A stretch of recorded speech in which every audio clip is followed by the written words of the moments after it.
one of the things I've learned about is sleep and insomnia that I kind of inherited from one of our students, Sheila Garland, that realized that we needed help with sleep in our cancer support programs at Tom Baker, and she started the program and then taught me how to facilitate it. And I've been doing it ever since she went away to the University of Pennsylvania to do her postdoc, and now she's, I guess, at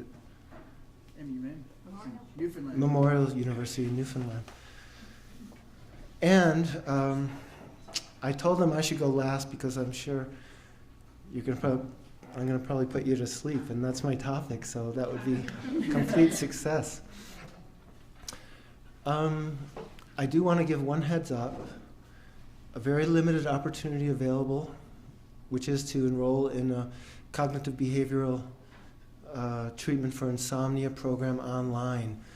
There's very few spaces left in it, and it's starting within the next few weeks. And so if you go to the Cancer Chat Canada website and you beat some others to the punch, you'll be able to enroll in that program. And I'm going to be speaking about this form of therapy tonight because it's the most effective evidence-based treatment for insomnia.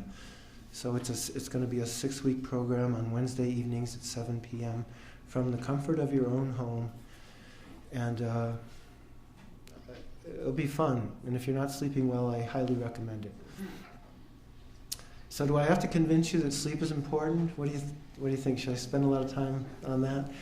I guess we know sleep is important.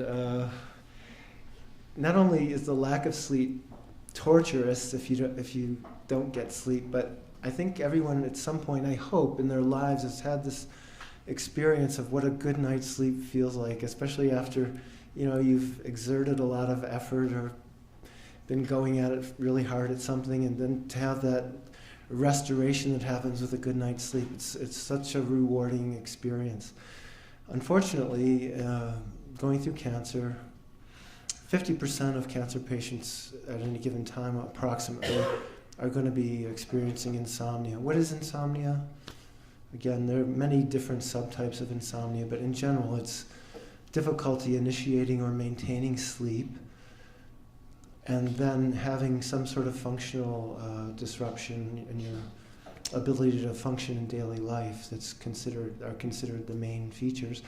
And again, it persists over time. So everyone experiences brief periods of poor sleep in their life, and the thing is, if all other things being equal, normal sleep typically returns after a while. But with cancer, of course, treatments last a long time, many life disruptions.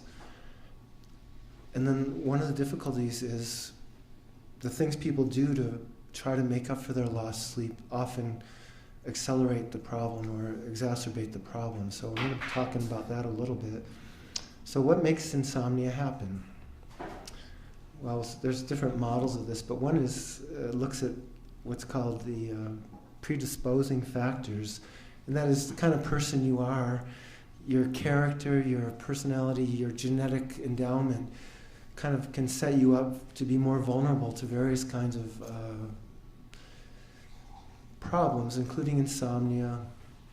There's a factor known as neuroticism, and I call it sensitive nervous system because I think it's a lot nicer word.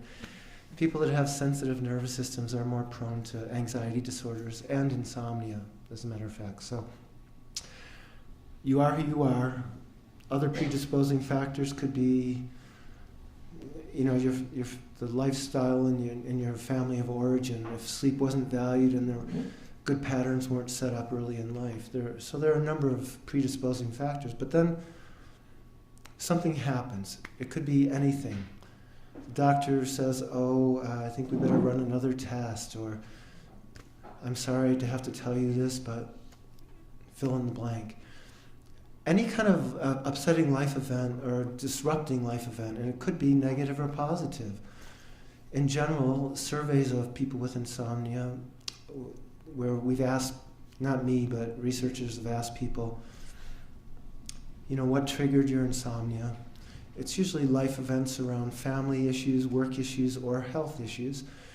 And in general, 65% of the time, it's negatively balanced life events. But 40, what would that be, 35% of the time, it's actually good things. So, I don't know, getting married, getting divorced, you decide which one of those is positively balanced. Anything like that can disrupt your sleep for a short period of time. So you might have a transient insomnia or an acute insomnia. But what makes it perpetuate? So that's the precipitating event. Perpetuating factors are things like, well, what do you do? Let me ask you, some of you said you had kids. That table back there is excluded. They don't have to answer the question.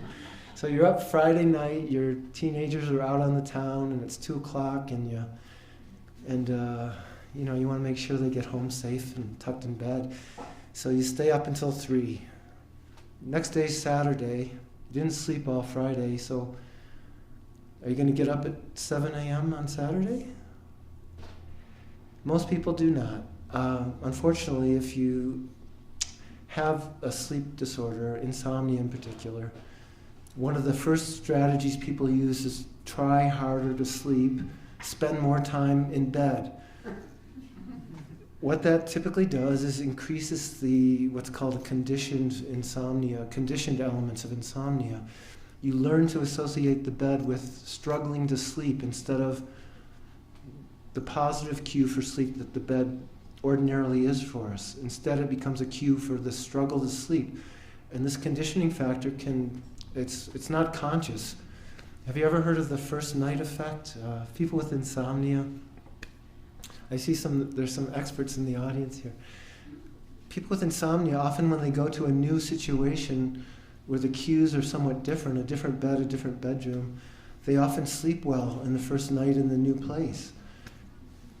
The reverse first night effect is the opposite of that. People that sleep well, going to a new situation, they lose the positive cue value of their own bed, and they often do not sleep well on the first night. So the perpetuating factors are trying harder to sleep, spending more time in bed, not sleeping all that much more, but struggling to sleep. And then what happens if you do sleep in on Saturday? So sensible enough, I suppose, sleep in Saturday, you didn't sleep that night. So what happens when you slept until noon on Saturday when you try to go to bed on Sunday? One of the main factors controlling our sleepiness is the drive for sleep that's proportional to the amount of time we're awake. So Sunday night, you're not going to be all that sleepy. You'll probably fall asleep later. And then the other major factor determining our sleep-wake cycles is the circadian rhythm, right?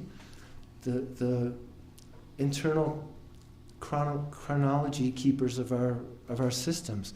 I think most people know that we have that chronobiological control of our physiology, and many people are aware of the ones that affect sleep that are central in the brain and that respond to light and darkness.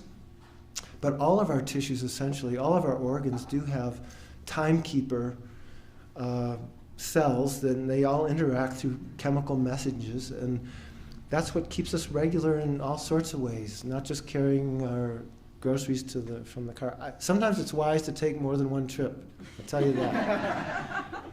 But you have to have patience to do that. So these circadian rhythms are established by our routines of life. When you get up, when you go to sleep. So this is why one of the things people learn when they have insomnia is sleep hygiene, right? Which is, any golfers here in the audience? I always liken this to, golf magazines have been being published for probably over a century, and they keep recycling the same golf tips. Most people don't get that to be that much better golfers by following the tips. And sleep hygiene is kind of like that. It's good as far as it goes, but in itself, it's not an adequate treatment for insomnia. Sleep hygiene is things like make sure your bedroom is dark and comfortable, don't watch TV in bed, things like that. Commonsensical things, but they're not sufficient to treat insomnia.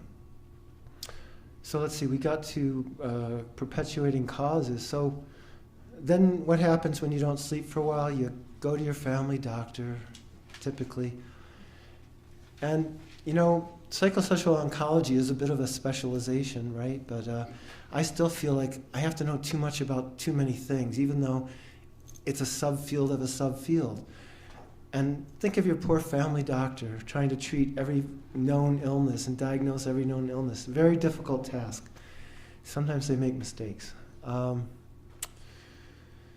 So,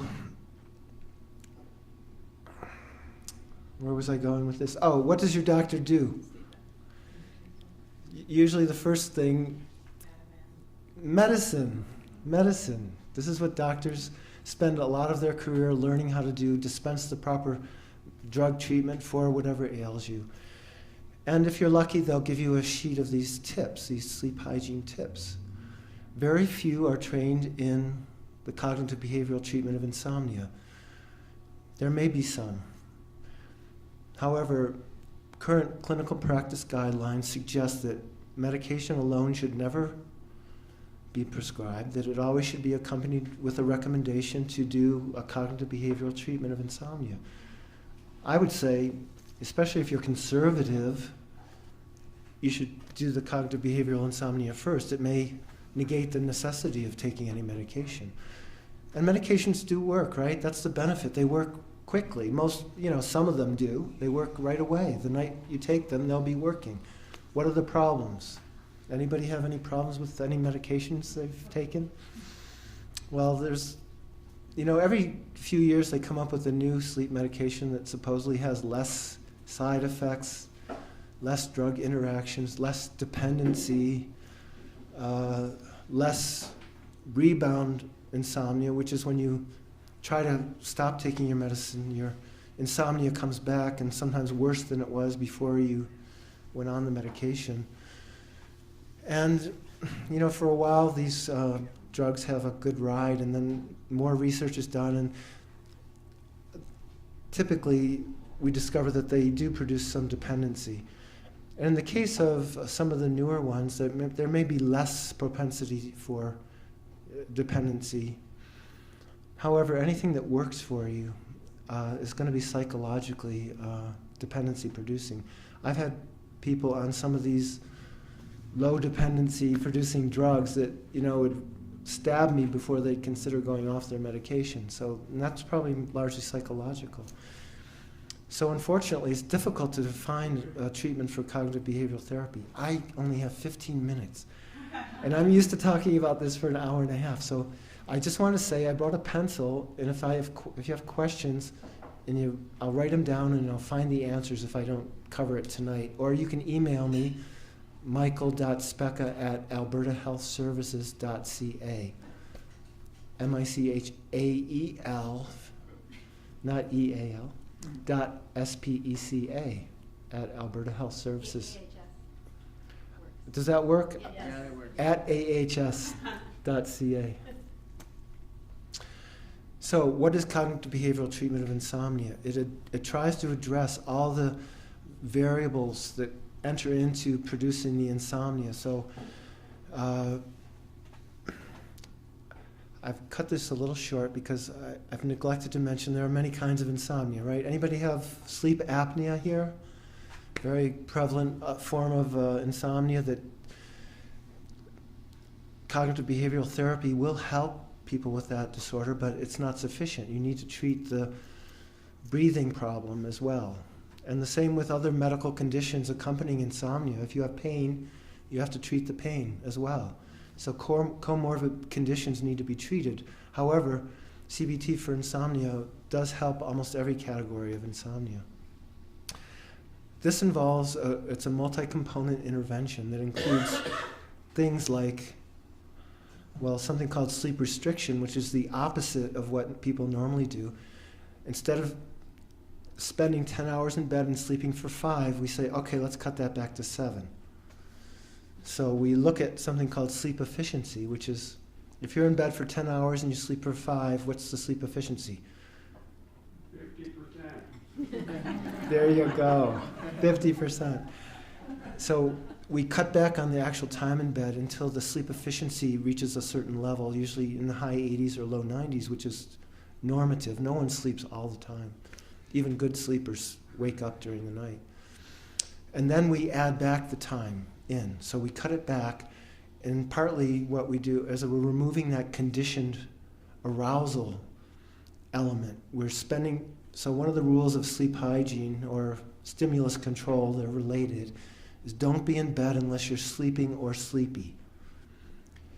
When we do that, we get rid of that conditioned arousal because the bed is no longer going to be associated with the fight to sleep.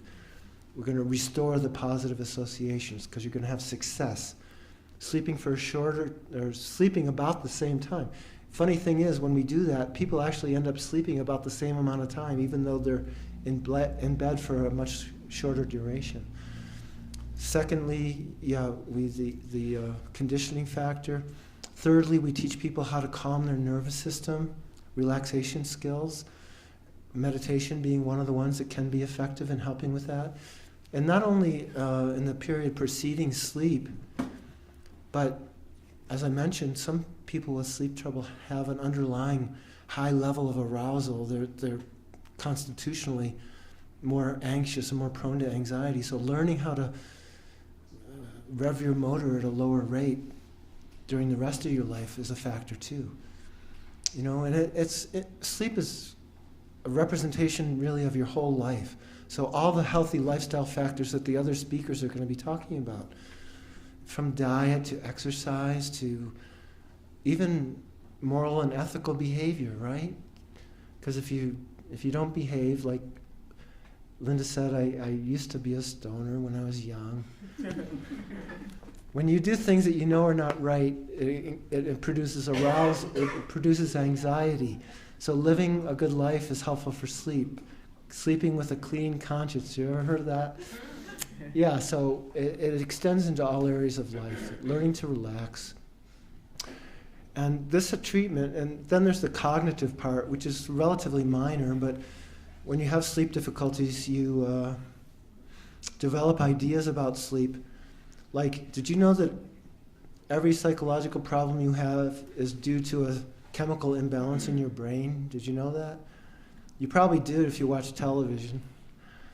The fact is that's a truism, but it's not true. That's not the cause of all our psychological problems. It's one dimension of every human experience has a biochemical component to it, but behavior, thoughts, social relationships, all of these things influence our mental health. And so focusing exclusively on the biochemistry is a mistake in my view. And so the cognitive part has to do with, I'm going to wrap this up, Mike. Addressing some of the misperceptions people have about sleep, such as I need my medication to sleep. Without it, I won't be able to sleep.